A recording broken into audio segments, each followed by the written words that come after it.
conte à ceci du lézard qu'on croit toujours l'avoir attrapé alors qu'il n'en reste jamais que la queue. Bonjour et bienvenue dans la 2e saison des Contes de la queue du lézard. Je suis ravi de vous retrouver pour ce nouvel épisode. Dans cette 2e saison, les histoires que je vais vous raconter sont directement inspirées de mes voyages, promenades et pérégrinations. Partons alors, ensemble, dans le Grand Ouest américain pour découvrir aujourd'hui une forme de cosmogonie indienne, la légende du tronc d'arbre franchi.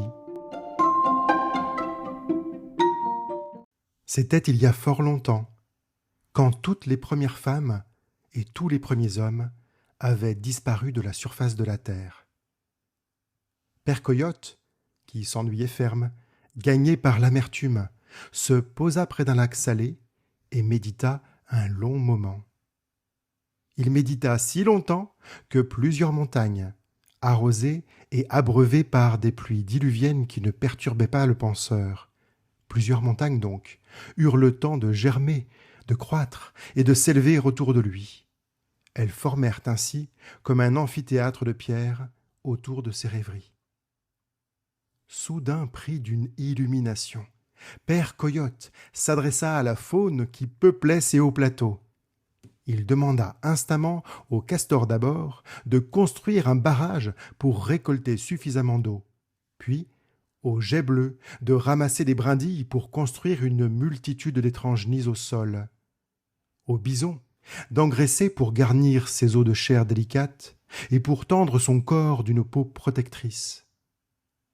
Les animaux dévoués firent comme Père Coyote l'avait ordonné.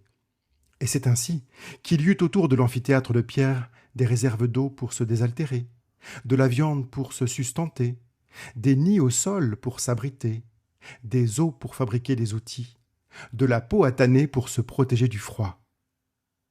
Tout le monde avait obéi sans s'interroger sur les ambitions de Père Coyote, à qui l'illumination semblait avoir redonné le sourire. Mais à qui servirait donc toute cette eau, tous ces nids, toute cette viande, toutes ces peaux et tous ces os? Ce sont bien des questions qu'aucun animal de ces hauts plateaux ne se posait, et encore moins des questions que se posait le protagoniste qui suit. Dans cette scénographie de petite genèse, rondement menée par Père Coyote, passa notre ami l'écureuil Tamia, qu'on appelle aussi sur ces plateaux arides l'incorrigible chipmunk. Indifférent au tumulte créateur de Père Coyote, l'écureuil passait dans sa course sautillante, les abajoues gonflés par des réserves de grains de maïs bleu. Il en avait tant dans sa bouche que quelques grains dépassaient de ses babines et formaient comme un sourire indigo que Père Coyote, indigné, prit pour un sourire moqueur.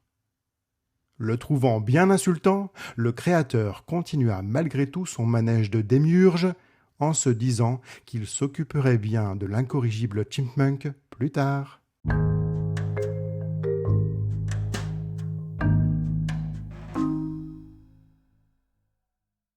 Alors, Père Coyote, tout à son inspiration, et retenant sa respiration, plongea sans prévenir dans le lac salé, préleva, au fond, quelques alluvions acides, décrocha quelques plaques de sédiments avec ses pattes, et remonta le tout à la surface. Le temps de sécher son pelage sur les bords du plan d'eau, il modela avec soin l'argile ainsi récoltée en la mêlant à l'eau du lac salé. Des premiers humains dont il avait soigneusement conservé les reliques dans l'antre sacré de son ventre, il régurgita les os et les dents. Il ficha ainsi l'ivoire de ses os et de ses dents dans la matière molle de ces 2 poupées de terre qu'il venait de concevoir. Considérant le résultat de loin, en étirant les pattes pour les examiner avec le recul qu'il faut au créateur, il fut content du résultat, mais il manquait manifestement quelque chose à l'ouvrage. C'est pourquoi, de sa patte droite, il se saisit d'une touffe de poils qu'il avait sur la crinière, touffe qu'il divisa en 2 parts égales et qu'il planta sur le crâne mou de ces 2 poupées jumelles. Il mit à cuire ces 2 pantins pendant 2 mois sur le bord bien chaud d'une caldeira bouillonnante, et lui retira du four quand une croûte fine, qui faisait comme une peau, s'était formée à la surface de ces 2 corps fantoches. De son souffle fétide, il leur souffla dessus, et d'un seul coup, les poupées jumelles, qui étaient 2 sœurs, s'éveillèrent à la vie en ouvrant les yeux, en respirant l'haleine chargée du Créateur et l'air sec de ses contrées, en déglutissant leur première gorgée de salive, en poussant leur premier cri qui allait devenir leur langage. Les deux poupées jumelles vécurent ainsi leurs premières années dans cet amphithéâtre créé par Père Coyote, dans lequel ni l'eau, ni les abris, ni les gibiers, ni les armes pour les chasser ou pour tanner leur peau ne venaient à manquer. Père Coyote était heureux et s'amusait de les observer faire, de les voir rire et grandir. Mais les années passèrent, et les deux sœurs géantes, à défaut de vieillir, commencèrent à s'aigrir, comme la terre acide du fond du lac qui les composait commençait à sécher et à se craqueler, comme cette acidité remontait progressivement dans le fiel de leurs complaintes, comme l'eau salée du lac d'où elle venait se mettait à suer de leurs pores et de leurs yeux mouillés de larmes de sel. Elles pleuraient tant que les larmes faisaient comme des concrétions le long de leurs joues creusées. Père Coyote ne s'amusait guère du spectacle de l'ingratitude de ses deux enfants. Aussi, pour les calmer, prit-il à nouveau de la terre du fond du lac, de l'eau salée, des dents et des os qui restaient des précédents humains. Il fit le même rituel, avec la touffe de poils de sa crinière et la cuisson sur le bord d'un cratère bouillonnant. Il offrit ainsi à l'homme géant créé un escargot qui s'enroula aussitôt dans sa coquille.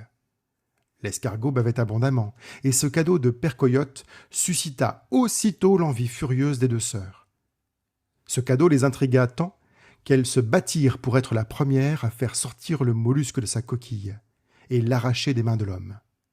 Elles s'y prirent avec les ongles pour s'arracher la peau du sein gauche chez l'une, le téton du sein droit chez l'autre, tout en s'ébouriffant la crinière faite de poils de Père Coyote.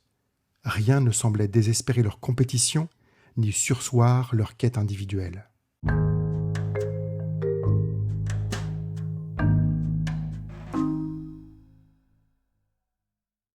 C'est alors que parut encore l'écureuil Tamia, toujours avec du maïs bleu entre les abat-joues, la gueule toujours émaillée de son sourire indigo.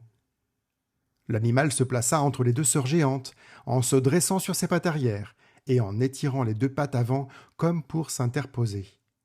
Il s'exprima ainsi, alors que les deux gaillardes incrédules ne comprenaient mot de son discours. « Vous avez été bien aspirées, chères jumelles. Vous voilà maintenant bien loties d'avoir incité Père Coyote de créer un homme et d'apporter avec lui le désir. » Alors que le chipmunk faisait la morale aux deux sœurs jumelles, l'animal recracha subitement 2 grains de maïs bleu qu'il lança en l'air et qui tombèrent inopinément dans la bouche des malheureuses, qui s'étouffèrent dans un gargouillement sans fin qui s'acheva par un long glapissement suivi d'un hoquet sec. Fier de son forfait, l'écureuil reprit sa course sautillante, au nez et à la barbe de Père Coyote, pendant que dans le même temps, les 2 grains de maïs germaient dans le ventre encore chaud des jumelles géantes qui venaient de trépasser.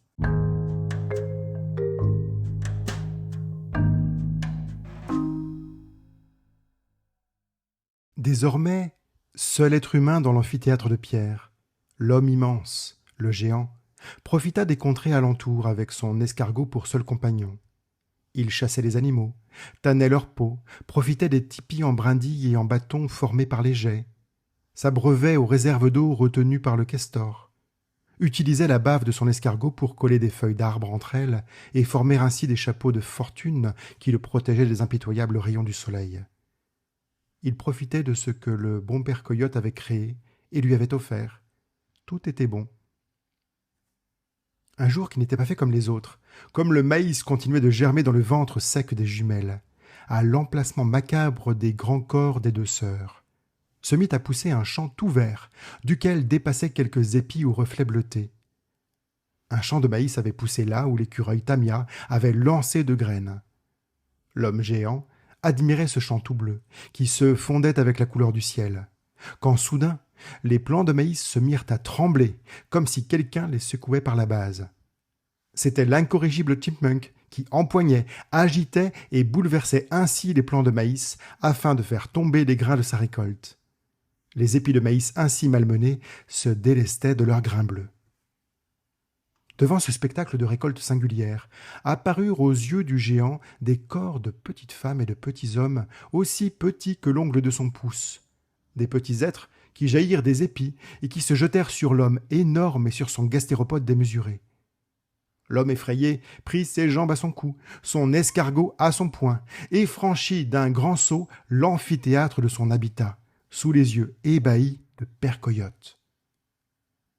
Arrivé dans une épaisse forêt, tout à sa frayeur, il enjamba un tronc, sans savoir ce qu'enjamber un arbre à terre avait de conséquences. À peine eut-il franchi ce seuil d'écorce, que des poils se mirent à lui pousser partout, que des griffes sortirent de ses mains et de ses pieds, que d'énormes canines lui poussèrent à la gueule. Le temps que le tronc d'arbre franchit le change en ours, il marcha sur l'écureuil Tamia qui amassait encore ses grains de maïs bleu dans quelques trous de chêne. Il griffa violemment son dos et sa queue avec ses longues griffes. C'est depuis ce jour-là que le chipmunk porte de longues cicatrices noires sur son échine. Jamais on ne revit dans l'amphithéâtre le géant transformé en ours par le tronc d'arbre franchi. Ce qu'on vit en revanche, c'est la colère de Père Coyote, colère écarlate, tout orientée contre l'incorrigible chipmunk aux dents bleues. Enragé de voir que ses créatures avaient été gâchées par l'écureuil, il décida dans un éclat de colère de créer l'irréparable, et de son haleine pestilentielle, il prononça un mot sourd qui voulait dire la mort. C'est ainsi que désormais toutes les créatures vieillissent, s'éteignent et meurent, notamment les petits êtres humains pas plus grands que le pouce du géant, tout droit sortis des grains de maïs germés au creux des deux sœurs. C'est ainsi que désormais toutes les créatures se décatissent, expirent et meurent, comme le commun des animaux, mais aussi et surtout les chipmunks. Quant au géant, ou plutôt le géant transformé en ours par le tronc d'arbre franchi, celui qui s'était enfui, Père Coyote, magnanime envers sa créature, décida qu'une exception à la condition mortelle serait faite. C'est ainsi qu'aujourd'hui les ours vivent une partie de l'année, dorment l'autre partie, mais ne meurent jamais. Si vous êtes vous aussi bien attentif, petite créature pas plus grosse que l'ongle du pouce de géant, vous verrez bien que les ours ne meurent jamais et qu'ils ne font que s'assoupir, dormir et pioncer. Avez-vous bien regardé l'animal qui ronfle contre votre oreiller ?